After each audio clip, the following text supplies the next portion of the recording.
Hey, how's it going? Today we're going to go over how to draw an Among Us dead body.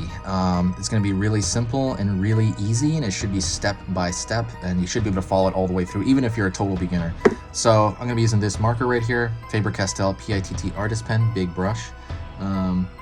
So you can use this, or you can use any other marker. You can use a Sharpie. If you do use a Sharpie, I highly recommend you open a window. You do it in a well-ventilated area, because Sharpies have this toxic smell, which is bad for you it's bad for your brain, they say, over the course of, like, if you keep using it like all the time and you're inhaling these fumes, it's a bad idea. So keep a window open if you do use a Sharpie. That's why I use this thing. It has no scent at all. Has no scent. For all I know, there's an invisible scent that's like bad for you, but I doubt it. There's really no scent whatsoever, and it lasts 10 times longer than a Sharpie, but it is more expensive than a Sharpie. I think this is like $7, and a Sharpie's like, what, 50 cents? But anyways, if you want to do that, the link's in the description. Of course, you don't need to. You can just use whatever. You can even use like a magic marker. I don't think that has a scent.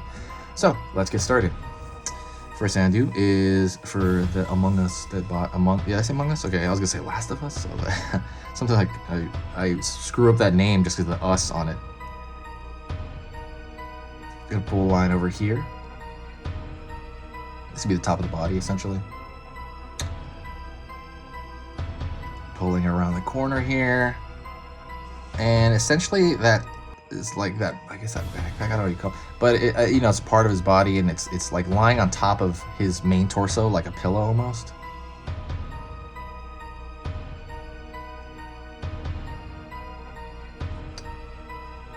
Then I'm gonna draw the complete circle of his torso to a point right there. I'm gonna leave it there because the bone is gonna be sticking out over here, and I'm gonna start over here.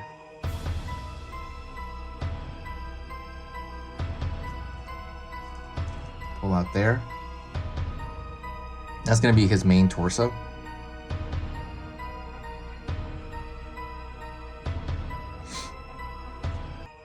Don't forget to subscribe. Every time you subscribe, it really helps the channel by boosting kind of the algorithm. It helps us out. Also, when you subscribe for this year, it will subscribe you for next year. So for example, if you subscribe now, and then I slow down on videos on, you know, January, and I really slow down right from January all the way to almost August.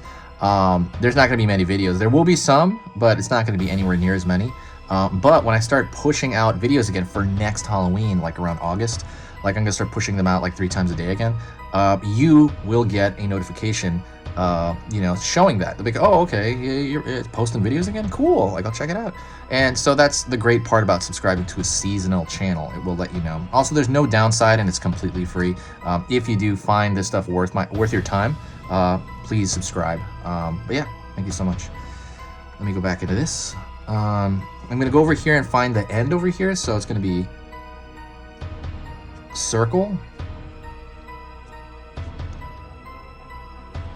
circle here, curve down,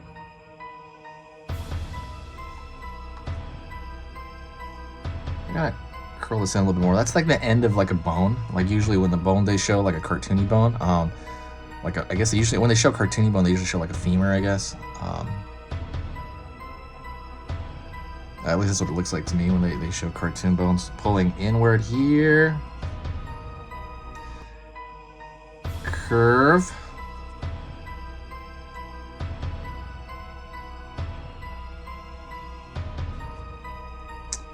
I'm going to connect this. So important thing to remember here is to remember your line quality. So when you're drawing anything, the line quality as far as the cleanliness goes is very, very important. So I'll give you an example.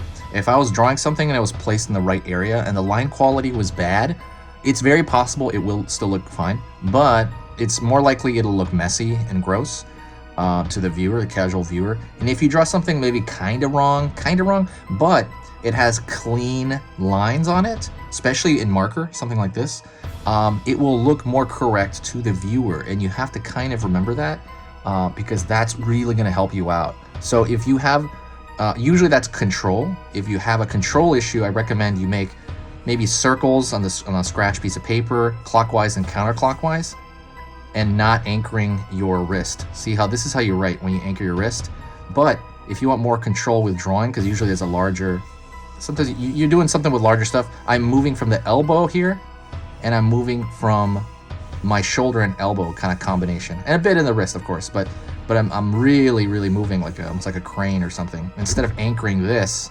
the way we write, and the range of motion just isn't as big. So just kind of keep that in mind. If you want more control, definitely raise that up a bit. And or you can anchor your pinky. I do that a lot, right? You're doing this stuff, but you're anchoring your pinky, but you're still moving. You're not like plotted down there with your wrist like when you write. Just a small recommendation. Going over here on the far side and drawing the far side of his torso here. I guess this is his arm on the floor.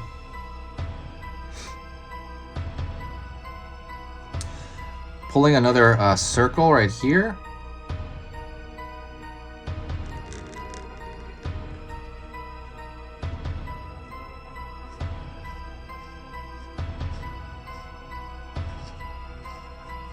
Filling that in. So fill that in, you know, decently. Also, what I'm going to do is I'm going to throw a larger line around the outside here, just to kind of thicken up that line. I just think it's more proper.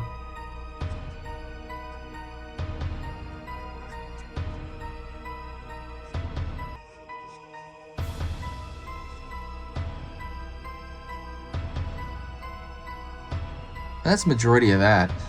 Like I said, if you want to improve certain aspects of your drawing, like I said, that's a great exercise, the control. Another exercise for control, if you really want your control to go through the roof and improve, because when you improve your control of the marker, you improve all of your drawings. So every drawing you do on here, every single one of them, every tutorial I do, if you have better control of your marker, you will be able to draw it. It will, across the board, they will all look better, all your drawings. And like I said, that's just one control thing an exercise I talked about, just doing circles counterclockwise, clockwise, different sizes. The other one that I always recommend people to do, especially if they're new with a marker, is draw straight lines. And so I'll give you an example. Draw like a dot on one side of the paper, and maybe draw a dot on a random, and this is scratch paper, on a scratch piece of paper. Draw a dot on another part of the paper, and try to connect those two in one shot. Like, go from one to the other and do it different directions throughout this scratch paper, and try to connect them, and it's going to allow you to stop when you want. It's also going to give you control. Anyways, that's it. That was some also general drawing advice I threw in there. Definitely let me know what you think. Share the video if you do enjoy this video, if you think it helped you out. Absolutely share it. It's like tipping your waiter. It helps the channel out when you do that as well. It helps the algorithm as well, and also just brings a great vibe and energy to the whole channel. So thank you so much. I will see you in the next video, and I will talk to you very soon, and stay spooky.